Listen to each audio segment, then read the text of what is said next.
you can recreate the wheel from materials instead of from preconceived ideas.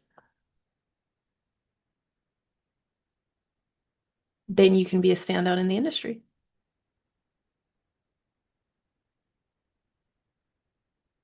I'll put the slide back up in a second, but I just want us to have a moment to reflect on it.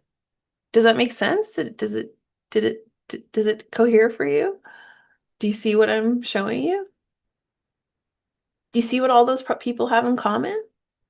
It doesn't matter what people say. It doesn't matter what the real limit is. It doesn't matter what the boundaries are. They don't give a shit about that. What they care about is what materials at the base, what principles at the base would actually get me my goal.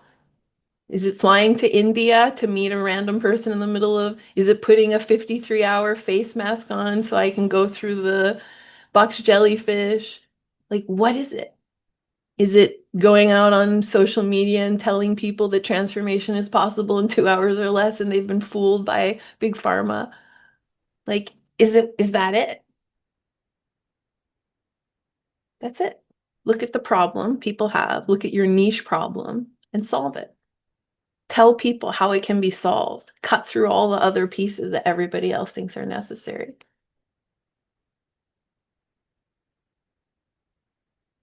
Then everyone will do what you guys are doing to me, which is be like, how did you do that? That's exactly what all those people get all the time. Isn't that hysterical at the end when he's like, and then I'm at the Apple store and this kid is like, hey, how'd you come out of the water dry? And he's like, and that's my life. It's just too weird and funny. The whole story is so fucking outrageous and crazy of who he is. He's a father, by the way. Imagine taking those risks. He has changed his profession quite a bit though since becoming a father. But it is a wild story as well. Any feedback, thoughts, questions?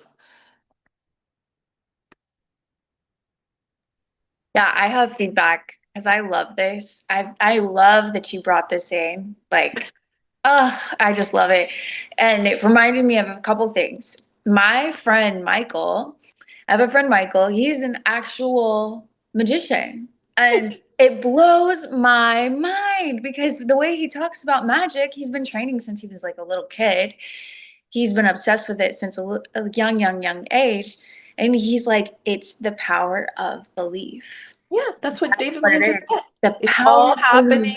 It's all happening in their minds. That's what he says. And when you really see Not, it in front of you, yeah, it just takes it to that next level, which is amazing. But Maya, I think I've also been sending to you like kids bending spoons with their minds in yeah. India. I've been obsessed with this lady's work. Obsessed because these kids are bending spoons with their mind and they're doing things blindfolded. And now not only do I know I've seen it online, but I also know a doctor who is training kids right here in LA, her own children and other children, how to do things blindfolded, including like, reading cards and tracing images and like Yeah. copycatting images from other people. It's just the power of the mind. We've barely tapped into it. I told you about what the activities. Gilles, you might like this for everyone else's kids might be too old, but for the littler kids, when we lie down at night, I have my kids send each other like shapes or numbers. And as they have learned to tune into each other, it's getting easier and easier, like the simpler ones, they're able to transmit. So that's exactly right. But so that's the whole thing is, are we willing to actually go out there and tell people that that's what's possible? And just remember, I'm not just woo-woo. I'm not just a fantasizer. That's why the course is what it is, which is, and there's a way, there's a process. The subconscious is revealed through steps. So I don't know how David Blaine does all of his tricks, but I know that there's a process. I know that it's similar to what we're doing. So that's the whole thing is, what's the big deal about that? Why is it that that's so hard to box and sell? Hopefully your answer right now is you're right. That makes a lot of sense to me. Why would I resist that? Why would I hold that back? because then everyone's going to line up because you're going to have the original thing that comes from breaking a glass on your head or whatever analogy you want to use. And it's legit. You actually know how. Just like they actually went and learned all those steps how. Then your business model will reflect that. This is what I do. This is how I learned to do it. This is how much it costs. If you want to sign up, get in line because I have a waiting list. That's the idea. It's kind of stupidly simple in the end. If you unthink all of these problems that I hope by now I've taught you to unthink, which is this model is the model of like, well, no one else has swam across the Cuba to Florida, so why should I be able to? But if she had used that, she wouldn't have done it. By the way, do you know one of the ways that Bonnie, her coach, got her to do it? Because when she started, she was like she was failing at like 5 and 6 hours, and they needed her to go 56. So at the beginning, they were like, forget it, this is never going to work. But then she like wouldn't give up, wouldn't give up. So her coach, Bonnie, who's also her best friend, told her that she called like some the medical people at wherever institute and that they told her it wasn't possible. So she used the reverse psychology to be like, there's no way you can do it. Forget it. We just need to stop. And she was like, forget it. I'm going to prove them wrong. If she had just believed what the lady had said on the phone, the medical people, whatever, she would be this old school poverty model, which is like, yeah, I can only do blah, blah, blah. I can only fit in so many clients a week. I can only make so much money. I can only claim so much. I have to give refunds if I am not good. All of that stuff. So we're not going to do any of our business creation on analogy. So that means this whole thing of like putting things on sale, having a, paid ad, business cards, all that's old world. It's not going to attract who you need. It's not going to attract enough of who you need. So we're going to just change it to selling results. Nobody cares what they're buying as long as they get where they're going. Like that's the whole David Blaine thing, right? Like it doesn't matter how I did it, but now your mind is blown, so what do you care? Isn't it great that moment where Kanye is literally hypnotized? Like he's just standing there, like completely can't even talk. He's just like, what just happened? That's it. No one's going to ask you for a refund when that happens. No one's going to care about what process you used when that happens. Nobody even cares who you are at that point. What all they care about is, wow, you just swam from Cuba to Florida. That was cool. Weird. Glad I reached out. So that's what we're thinking about when we're designing the sales tactic, which is break the rules, reconfigure to what people actually need, tell them how that is, explain that to him through the education part of your social media and your discovery call. And don't worry about all of the objections they have based on their biased old belief because you know how to handle those. So you're going to look at the whole industry, which reasons by analogy, and start to explain to people how their beliefs on that are mistaken. Like hypnosis is always this certain way with your eyes closed and counting. Well, no, that's not. That's not true. Therapy is always going to be 5 years and 10 years. No, it's not. 3 years. So now you're creating this abnormal MOS, which actually is based on reality. And by the way, in my personal opinion, time is also going faster. I mean, I don't know if that's my opinion, but like there's something going on with as we age, time is speeding up, or as the universe ages, time is speeding up. I don't know. But therapy also needs to go faster because of this, whatever it is that's happening. So it's another reason why it's like, if we keep thinking in the old school way, like how time was going 50 years ago, but that doesn't make sense because everybody's life is faster now. Everybody's demands are more now. So why is the therapy still going so slow? That doesn't make sense. So that's the whole first principle thinking is like because time is different, because therapy is at a different place, because the mind is becoming more conscious collectively, we are accelerating at that rate. It's pioneering.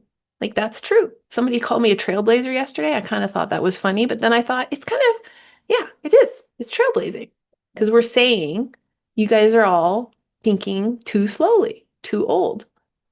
So instead, we're going to not use the analogy, we're going to not use comparison, we're going to not use people's opinions, and just speak from our clinical experience and our educational training experience, which is thinking from principles. So, what is the status quo in the industry? Break it.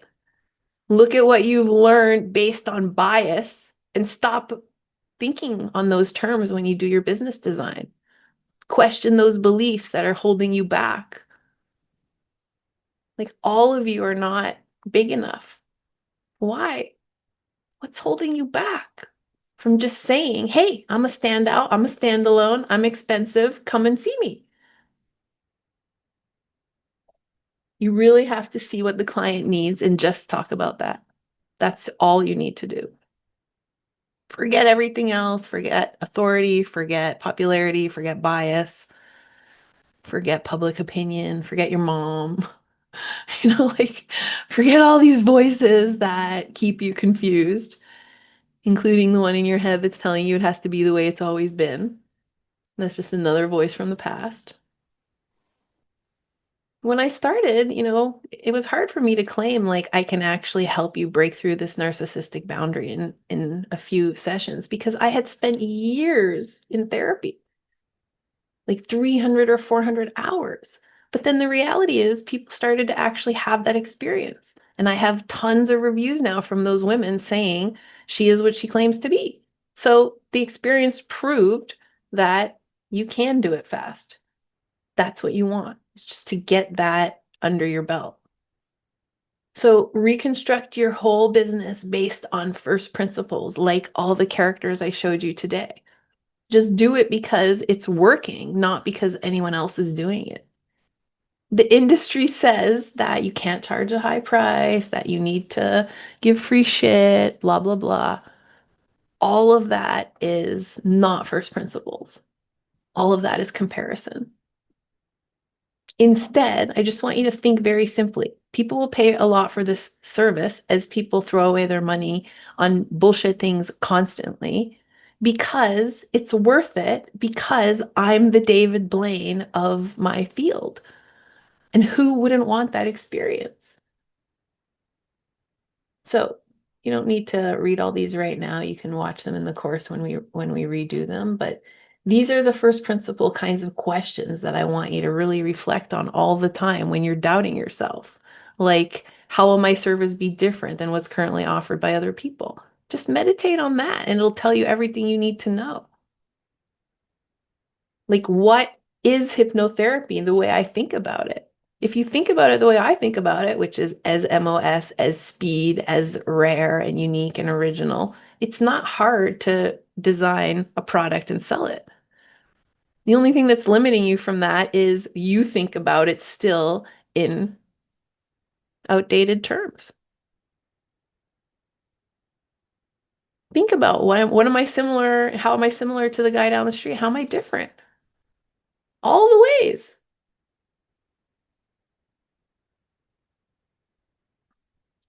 All these questions. I'm not going to make you go through them right now.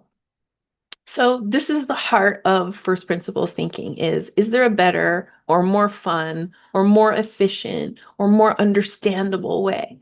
If there is, go to that. Take the whole thing in that direction. Like the ultimate oversimplification will be the ultimate sophistication in this industry. I stand behind that claim. So you just need to examine all these beliefs. Does it actually need to take a long time? Do I really need to prepare stuff? Do I really need to give 6 sessions? Why does the price have to be under $1,000? Why do I have to discount it? Do I need to do any of the extra shit that I think I still need to do? The answer to all of that, if you go from a first principles premise, is those are all ideas you have based on somebody else. I'm not saying none of them will ever apply. Like, have I ever taught a technique to someone? Of course I have. I'm not like just sitting here on all my techniques, like never sharing them. That would be ridiculous. But the only time I do it is if it's obvious that it'll help this client in this particular situation, not across the board. That's the whole idea here. is like created in the moment, custom for each person, is a very rare piece of art for them. That's very different than what everyone else is doing. Like when you go to the best restaurant or when you get a ceramic piece made by the best person in your town or whatever, it's the same. But it's for their soul and for their future and for their life. And then once you have established like what that looks like and what kind of results you get from it, you become this person on social media, on the internet, which is educate people, stand out from the crowd, show what your breakthrough disproves. Like that's what you see on my social media 24 hours a day, right? Oh, look at this amazing thing that happened. Look at this amazing thing that happened. Amazing, amazing, amazing. Yeah, I'm showing that my fast breakthrough disproves everyone else's claim.